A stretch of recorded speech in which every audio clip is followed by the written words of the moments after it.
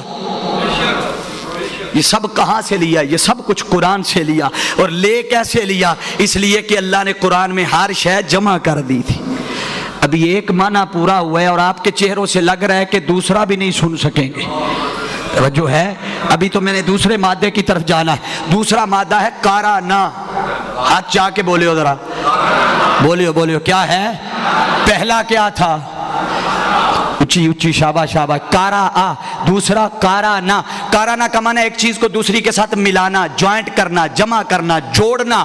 تو کیا قرآن کو بھی ایک دوسری شے کے ساتھ ملایا. آؤ اس پہ امام فخر الدین رازی رحمت اللہ تعالی علیہ امام سفیان ثوری کا قول نقل کرتے ہیں. آپ فرماتے ہیں کہ قرآن کو قرآن کہنے کی وجہ یہ ہے کہ اللہ نے لفظوں کو لفظوں سے ملایا, کلمات بنے, کلمات کو کلمات سے ملایا, جملے بنے, پھر آیات بنی, پھر رکوع بنے, پھر پارے بنے. اور جب پاروں کو اکٹھا کیا تو 30 پارے 114 صورتیں بنی. بولیے کتنی؟ 114. ارے کبھی سوچا یہ 114 صورتیں کیسے بن گئی؟ جب تاجدار کائنات صلی اللہ علیہ وسلم کے حسن کو, جمالات کو, کمالات کو, اخلاص کو, صدق کو, عبادت کو, احوال کو, چال ڈھال کو, اسوہ حسنہ کو اللہ نے کتابی شکل میں لکھا, جمع کیا, مصطفیٰ کے احوال کو اکٹھا کیا, تو رب کائنات نے 30 پارے 114 صورتیں بنا دی. ادھر لفظ لفظوں سے ملتے رہے, آیتیں آیتوں سے ملتی رہی, تو قرآن مکمل ہوا. ادھر بنا کہاں سے؟ ارے جب مصطفیٰ کے چہرے کا ذکر کیا والضحیٰ تو قرآن کی آیت بنی, واللیل کہا تو قرآن کی آیت بنی, الم نشرح کہا قرآن کی آیت بنی. گویا یہ 114 صورتیں اس ایک محمد کی صورت کا صدقہ ہے. بولیے اس ایک محمد کی, اونچا بولیے, اس ایک محمد کی. اب آپ کے حالات کو دیکھتے ہوئے میں ایک فارمولہ لگانے لگا. توجہ ہے نا؟ یہ اب تک کا جو نظام چلا رہا تھا یہ قادری رنگ میں تھا. بولیے کون سا رنگ تھا؟ قادری رنگ. اور کسی کے ذہن میں یہ نہ آئے کہ شاید صرف یہ قادری رنگ میں ہی سب کچھ کرتے ہیں. نہیں, ایک اور رنگ دوں گا آپ کو جگانے کے لیے. مجھے پتا ہے اس سے آگے آپ کی بیٹریاں چارج کیسے کرنی ہے. اب یہ دیکھیے وہ 114 صورتیں اس ایک محمد کی صورت کا صدقہ بنی. اسی بات کی تائید جب مہر علی نے کی. ایسے تو سنانے والا میں نہیں, سناؤں گا شعر تب جب آپ سننے کا ذوق رکھیں گے. اور سننے کے ذوق کا آپ کو پتا ہے, آپ علماء کو سنتے رہتے. پیر مہر علی نے جب نقشہ کھینچا تو آپ فرماتے ہیں اس صورت نو میں جانا کھا,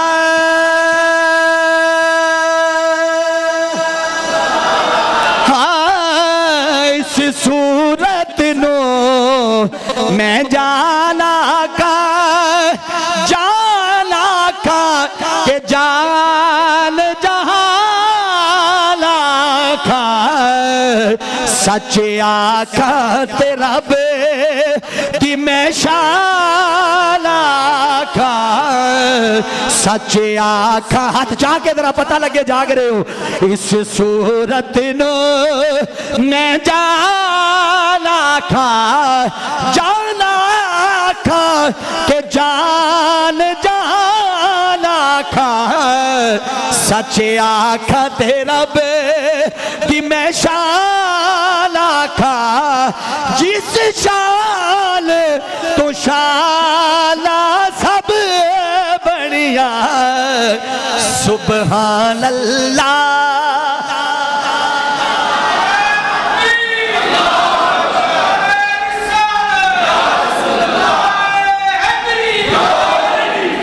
سبحان اللہ مایا جی ملکا مایا حسن کا مایا ملکا کتھے میرے علی کتھے میرے علی کتھے تیری صلاح مشتاق اکھی کتھے جائے اڑیا وہ 114 صورتیں اس ایک محمد کی صورت کا صدقہ ملی. یہ ابھی پہلا مادہ بیان کی 2 مادے بیان کیے اسی پہ اکتفا کرتے ہوئے چونکہ دامن وقت میں گنجائش کم ہے بچوں نے بہنوں نے بچیوں نے اسکول بھی جانا ہوتا ہے تو میں تیزی سے اپنے مضمون کو سمیٹتے ہوئے اگلی بات بڑی قابل توجہ ہے. اللہ رب العزت نے فرمایا اس قرآن کو دھیان ہے نا سب کا اس قرآن کی عظمت کا اگلا پہلو کہ اس قرآن کو اللہ نے ایک نام دیا ہے صفاتی الحکیم. کیا ہاتھ چک کے بولو تاکہ یاد رہے کیا ہے حکیم. آپ کے علاقے میں حکیم کس کو کہتے ہیں؟ پریشان ہو گئے یار روز ڈاکٹر حکیمہ کو جاندے ہو پھر بھی نہیں پتا. بھائی حکیم اسے کہتے ہیں جس سے آپ دوائی لیتے ہیں جس سے نبض چیک کرواتے ہیں تشخیص کرواتے ہیں علاج کرواتے ہیں جو وہ کسی شکل میں بھی ہو سکتا ہے ایلوپیتھک شکل بھی ہو سکتا ہے ہومیوپیتھک بھی ہو سکتا ہے آپ دوسرا وہ جسے حکیم باقاعدہ کہتے ہیں وہ بھی ہو. یہ سارے ڈاکٹر حکیم شفا دینے والے تشخیص کرنے والے دوائی کوئی نام آپ اسے دے اللہ نے قرآن کو حکیم کہا. توجہ قرآن کو اللہ نے حکیم باری تعالیٰ حکیم ہمارے علاقے میں تو دوائی دینے والے کو ڈاکٹر کو تشخیص کرنے والے کو کہتے ہیں. کیا قرآن بھی کوئی ڈاکٹر ہے؟ قرآن بھی کوئی دوائی دیتا ہے یہ بھی کوئی علاج کرتا ہے؟ اب جواب سنیے وہ فرماتے ہیں ہاں یہ جو دنیا داروں کے پاس جا کے ڈاکٹروں حکیموں سے دوائی لیتے ہو شفا تو وہاں بھی میں ہی دیتا ہوں. اے اللہ دے بندے شفا تو وہاں بھی جہاں ہزاروں روپے خرچ کر کے آتے ہو شفا ملے نہ ملے تو تب بھی میں دیتا ہوں. آؤ میں تمہیں ایک ایسے ڈاکٹر کے پاس بھیجتا ہوں ایک ایسے تشخیص والی ذات کے ساتھ وجود کے پاس بھیجتا ہوں. وہ کون سی ہے؟ فرمایا یہ قرآن تمہارے لیے ڈاکٹر ہے تمہیں شفا دیتا ہے. کوئی کہے اپنی طرف سے نہیں قرآن سے کہہ رہا ہوں. قرآن نے ارشاد فرمایا وَنُنَزِّلُ مِنَ الْقُرْآنِ مَا هُوَ شِفَاءٌ وَرَحْمَةٌ لِّلْمُؤْمِنِينَ. اے مومنو تمہارے لیے رب نے قرآن میں شفا رکھی ہے. بولیے کہاں ہے شفا؟ اب یہاں تک سارا حصہ بالخصوص تو آپ کو مخاطب تھا نا. اب یہاں سے کچھ حصہ میں بہنوں بیٹیوں کو دے رہا ہوں تاکہ وہ بھی اس سے کوئی پیغام لے کے جائیں. ہم نے زندگی بھر قرآن سے کچھ نہیں لیا نہ گھر کی برکتیں لی نہ گھر کی رحمتیں لی نہ رزق مانگا نہ شفا مانگی کچھ نہیں مانگا. جب بھی مانگا دنیا داروں کے در سے جا کے مانگا. یہی وجہ ہے کہ امت ذلیل و رسوا ہوتی رہی امت مسلسل پستی کی طرف جاتی رہی. ارے قرآن سے بڑھ کر نہ کوئی قائد ہے نہ کوئی لیڈر ہے نہ کوئی امام ہے اور نہ کوئی قرآن سے بڑھ کر ڈاکٹر ہے. ہم نے تو قرآن کو 2 کاموں کے لیے بس رکھا ہوا ہے.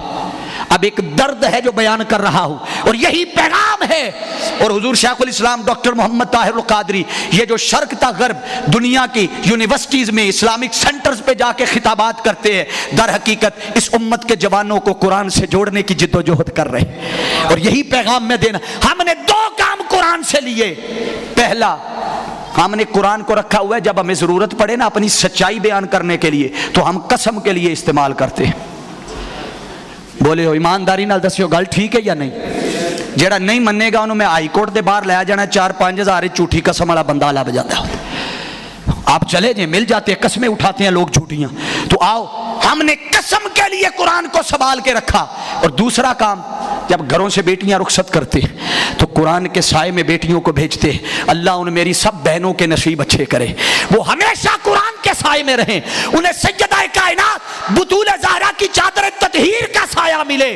ارے عمل بڑا اچھا ہے بیٹیاں قرآن کے سائے میں رخصت کرتے ہیں مگر قرآن کے نزول کا مقصد یہ نہیں تھا. ارے قرآن کے نزول کا مقصد تو یہ تھا کہ قرآن سے اپنے اندر فکر لے کر فکری انقلاب اپنے اندر پیدا کرو، اپنا شعور بیدار کرو، اپنے آپ کو جینے کا سلیقہ قرآن سے سیکھو، دستور حیات سیکھو، نصب العین سیکھو، آخرت کی فکر سیکھو، زندگی گزارنے کا ڈھنگ اور سلیقہ سیکھو۔ ارے جب سے ہم نے قرآن کے اس پیغام کو چھوڑ دیا، جہاں ہمیں قرآن پڑھنے کے لیے سیکھنے کے لیے لائنوں میں لگنا چاہیے تھا، جب سے یہ روش چھوڑی تو قرآن کے دور ہونے کی وجہ سے اللہ نے ہمیں آٹے کی لائنوں میں لگا دیا۔ یہ ذلت اور رسوائی نہیں ہے تو کیا ہے؟ یہ غریبوں کا مذاق نہیں ہے تو کیا ہے؟ یہ لوگوں پہ عوام پہ ظلم نہیں ہے تو کیا ہے؟ وہ ہو کیوں رہا ہے؟ اس لیے ہم نے قرآن کا دامن چھوڑا۔ اور یاد رکھ لو، ارے قرآن کے ساتھ جو جیسا ہے قرآن اس کے ساتھ ویسا ہے۔ توجہ بولیے، قرآن کے ساتھ جو جیسا ہے قرآن اس کے ساتھ، بولیے اس کے ساتھ قرآن، آپ قرآن کے ساتھ جیسا کرو گے وہ تمہارے ساتھ ویسا کرے گا۔ تم نے قرآن کی طرف پیٹھ کر دی، تم نے منہ موڑ لیا، نہ قرآن کو پڑھا، نہ قرآن کو سنا، نہ تلاوت کی، نہ اس پہ عمل کیا، نہ اس کی فکر لی، نہ تدبر کیا، نہ غور کیا، نہ اس انقلاب کو سمجھا جو انقلاب قرآن تمہارے دلوں میں لانا چاہتا تھا، تمہاری سوچوں میں لانا چاہتا تھا، تمہارے شعور میں لانا چاہتا تھا، تمہارے افکار میں لانا چاہتا تھا، ارے تمہاری نسلوں میں لانا چاہتا تھا، تمہارے گھروں میں لانا چاہتا تھا۔ تم نے قرآن کے اس پیغام کو چھوڑ دیا، تم نے قرآن کی اس فکر کو چھوڑ دیا۔ آؤ 4 روزہ دروس عرفان القرآن کی اس نشست میں عہد کرو کہ ہر روز اپنے گھر میں قرآن پڑھیں گے۔ ہاتھ چاہ کے بولو ذرا، ہر روز۔ ارے اور بہنیں، آپ یہ جو تعویذ اور دھاگا اور عملیات اور جعلی عاملوں کے پاس ہزاروں روپے لے کر جاتی ہے نا، آج رزق میں بے برکتی ہو گئی، اولاد کہنا نہیں مانتی، رزق تنگ ہو گیا، بیماری آ گئی، خون کے چھٹے آ گئے، پھلا ہو گیا، یہ کچھ بھی نہیں ہے۔ آؤ وہ جو تمہیں وظیفے بتاتے ہیں نا ہزاروں روپے لے کے، آؤ میں تمہیں فری وظیفہ بتاتا ہوں۔ آؤ ہر روز اپنے گھر میں قرآن پڑھو بھی، قرآن سنو بھی۔ اللہ کی عزت کی قسم یہ آزمایا نسخہ ہے۔ تم صبح قرآن پڑھو، سارے دن میں آنے والی مصیبتیں، پریشانیاں، وبائیں، بلائیں، مصیبتیں اس قرآن کی تلاوت سے برکت سے رب بھگا دے گا۔ حاضرین جی احتشام، آج یہ پیغام لے کے جاؤ کہ قرآن پڑھنا بھی ہے، قرآن سمجھنا بھی ہے۔ اب آپ کہیں گے، اب میں پیغام کی طرف پڑھ رہا ہوں، میری گفتگو توجہ طلب اور ختم ہو گئی، اختتام کے قریب ہے۔ آپ کہیں گے کہ اس دور میں قرآن سے تعلق بحال اور مضبوط کیسے کیا جائے؟ ہماری تو صحبتیں ہی برباد ہیں۔ ہدایت تب ملتی ہے، قرآن کی فکر تب نصیب ہوتی ہے جب اچھی صحبت ملے۔ بولیے کیا؟ جب اچھی، کائنات میں تب تک کوئی ولی بھی ولی نہیں بن سکتا جب اسے بھی نیک صحبت نہ ملے۔ بولیے جب اسے بھی نیک صحبت نہ ملے۔ اور جسے قرآن کی صحبت مل جائے، توجہ ہے، بولیے جسے قرآن کی صحبت مل جائے، ارے اس کی زندگی بھی بدلتی ہے، قبر بھی بدلتی ہے، حشر بھی بدلتا ہے۔ آپ کہیں گے کہ اس زندگی کو، اس انقلاب کو لائیں کیسے؟ نیک صحبت پانی ہے تو آؤ میں ایک جگہ بتانے لگا۔ اگر آپ نے اس جگہ کو بر وقت اڈاپٹ کر لیا، اس کے ساتھ جڑ گئے، اس کی رفاقت اور سنگت اور صحبت لے لی تو زندگی بھی بدل جائے گی، اپنی بھی، نسلوں کی بھی۔ وہ رفاقت کیا ہے؟ آؤ تحریک منہاج القرآن کی سنگت اور صحبت اور رفاقت میں آ جاؤ۔ آج کے دور میں حق پر جوڑنے کے لیے، عقیدے مضبوط کرنے کے لیے، عقیدہ توحید کی معرفت کے جام پلانے کے لیے، عشق و ادب مصطفیٰ کے جام پلانے کے لیے، صحابہ کی محبت کے جام پلانے کے لیے، تعظیم اہل بیت اور محبت اہل بیت کے جام پینے کے لیے، تعظیم اولیاء، تعظیم صحابہ کے جام، اگر یہ 5 چشموں کے جام پینے ہیں، آؤ منہاج القرآن کی رفاقت لے لو۔ آج کے دور میں اس سے بڑی ہدایت کا ذریعہ کوئی نہیں۔ اور آپ کہیں گے کہ چند گھڑیاں ہم کیسے نکالیں؟ آؤ چند گھڑیاں نکالو گے نہیں تو زندگی بدلے گی نہیں۔ موقع آ رہا ہے، 10 روز شہر اعتکاف میں دے دو، صرف 10 دن۔ آپ اپنے ان 10 دنوں کو اللہ رسول کے نام پہ قربان کرو، اپنی اور اپنی نسلوں کی بقا کے لیے۔ اللہ کی عزت کی قسم جب واپس پلٹو گے تو خود گلیوں میں پھر پھر کے بتاؤ گے کہ اچھی صحبت ملی تھی، اثر نظر آئے گا، اچھی سنگت ملی تھی، رنگ نظر آئے گا، اچھی صحبت مل جائے گی تو کردار بدلا ہوا نظر آئے گا۔